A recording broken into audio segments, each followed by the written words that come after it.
Good morning everyone, and in today's class we are going to discuss a packing efficiencies of hexagonal close packing arrangement and diamond cubic arrangement. Hexagonal close packing, as we know, in this case A equal to B but not equal to C, and alpha equal to beta which is equal to 90 degree but gamma equal to 120 degree. It is a specification for hexagonal system. So if you observe this particular diagram, it represents a hexagonal close packing structures.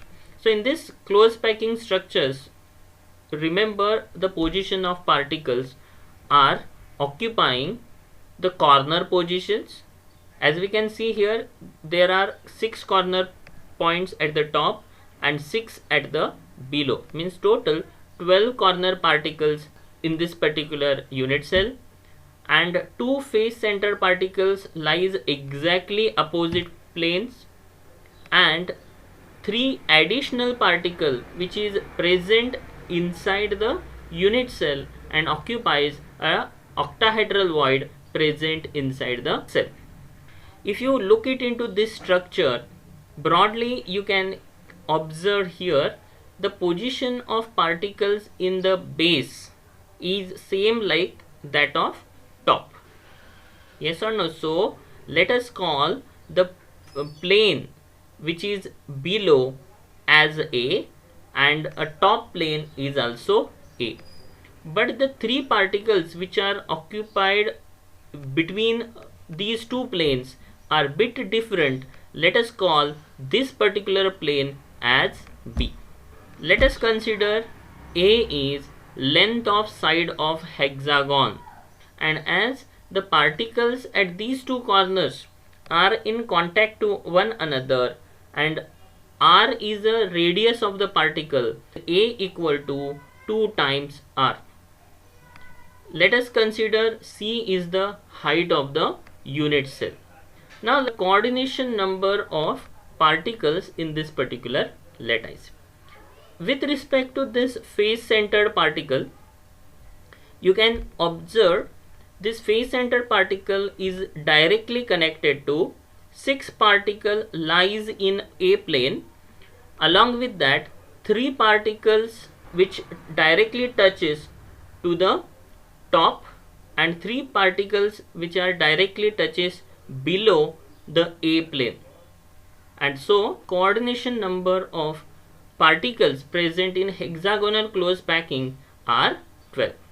Now to derive the packing efficiency of hexagonal close packing arrangement, we are going to consider this 3 particles lies in a B plane are in connected to the face centered particle at the below and face centered particle at the top. And if I join all this, you can clearly observe I can get 2 tetrahedral cone with the same base.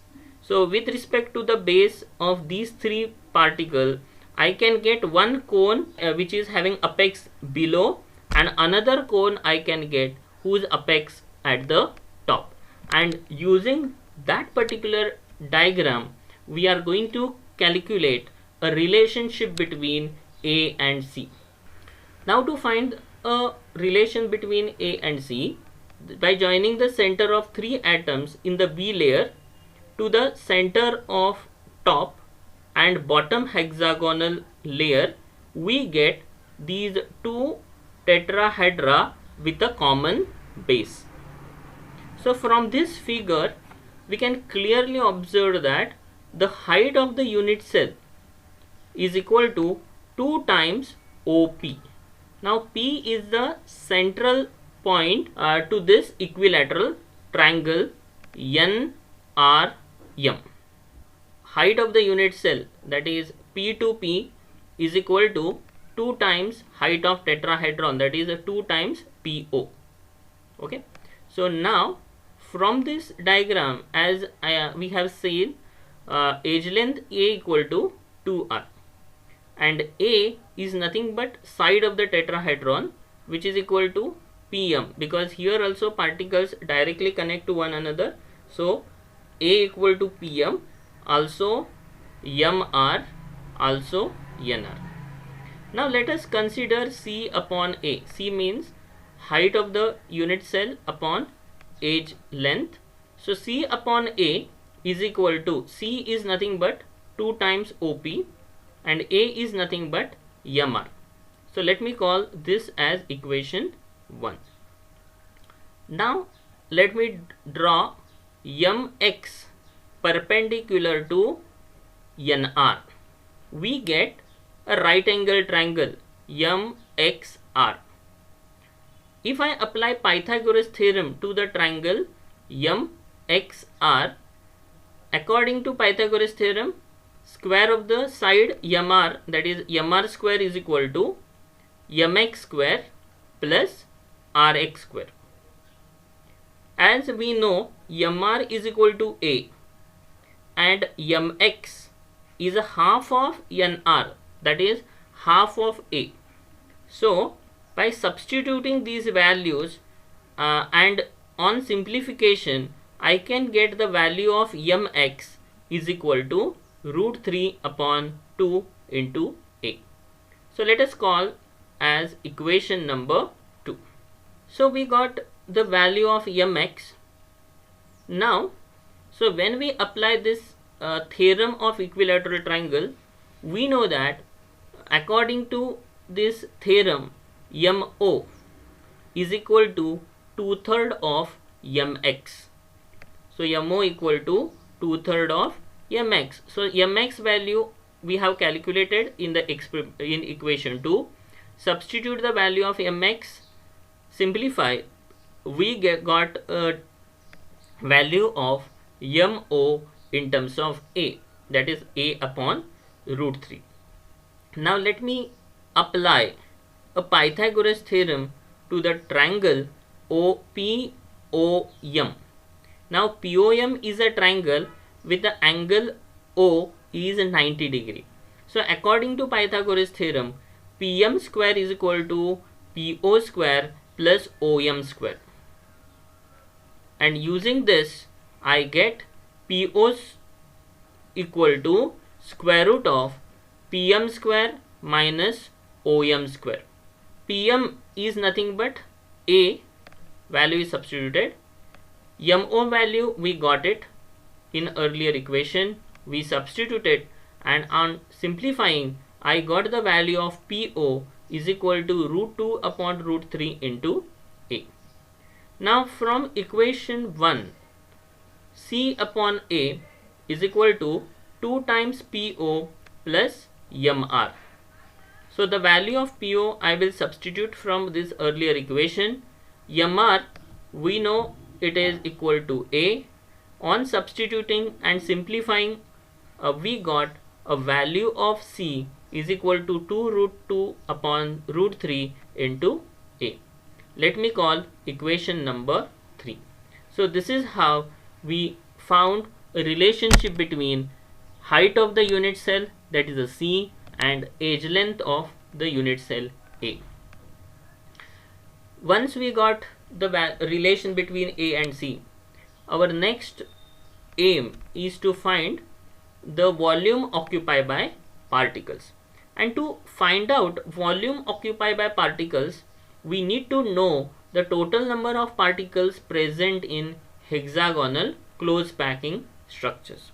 So as we can see in this second diagram, the particles are present corners. So there are total 12 corner particles are occupying, 2 face centered particles are occupying, and 3 particles occupy at the center within the unit cell. Before proceeding further, here if you look into this particular structure, you can clearly observe that these corner particles are going to divide, or it is going to contribute with 3 unit cell below the plane and 3 unit cell above the plane. So the contribution of corner particles in hexagonal close packing unit cell is 1/6.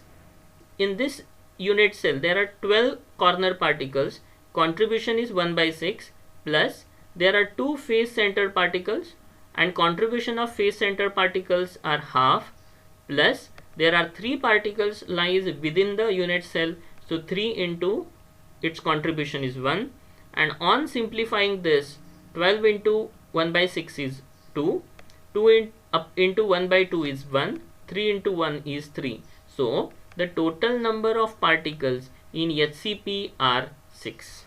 Now to find out the volume of the unit cell, as the shape is hexagonal, so the volume of this hexagonal unit cell is equal to area of this hexagon into height of this unit cell. And as we can observe, this hexagonal base is made by 6 equilateral triangle, and hence we can use this idea in finding the volume of hexagonal unit cell. So we know that area of this equilateral triangle is given by half a square into sine 60 degree, and as the hexagonal base contain 6 equilateral triangles, so the area of hexagonal base plane is equal to 6 into half a square sine 60 degree. As sine 60 degree is equal to root 3 upon 2 and 6 into 1 by 2 is equal to 3. So on simplifying this, we get area of hexagonal base is equal to 3 root 3 upon 2 into a square, and hence the volume of hexagonal unit cell is equal to area of hexagonal base plane into height of unit cell C. Now substitute the value of C from the equation 3, and on simplification I got the volume of unit cell is 3 root 2 into a cube. Let us calculate a packing fraction.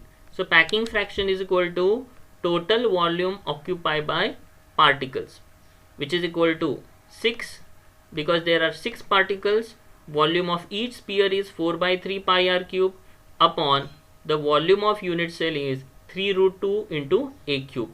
As we know that a equal to 2r, on simplifying by substituting the values, I get a packing fraction 0.74. If we want a packing fraction in terms of percentage, we need to multiply by 100, so it becomes 74%. The next packing efficiency we are going to learn is in case of diamond cubic unit cell, that is a DC unit cell. It is a special type of face centered cubic unit cell.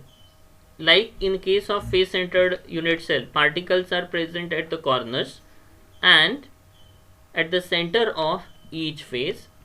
Along with that, there exist 4 additional lattice points. They are distributed by placing atom at the center of alternate 8 small cube within the FCC. So as we can see in this particular diagram, at the corner blue colored corner particles are there, and at all the 6 face there exist face center particles which are represented again by blue color, and in along with this you can see here green color 4 particles which are placed at alternate tetrahedral positions within this unit cell. And here each particle is surrounded by, as we can see with respect to this green particle is connected to 4 blue color particles. So the coordination number in this case of all the particles will be 4.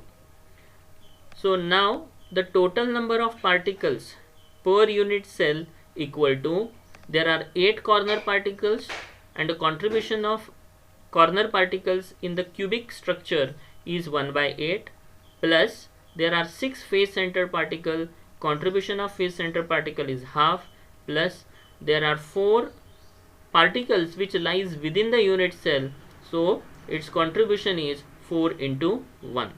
The total number of particles per unit cell in this case is 8. Now let us consider A is edge length of unit cell and R is atomic radius. As the 4 atom which lies along the 4 body diagonals of FCC cell. That means after joining this body diagonal, we can see that 4 particles or 4 atoms can occupy within this, and hence the body diagonal is equal to 8R.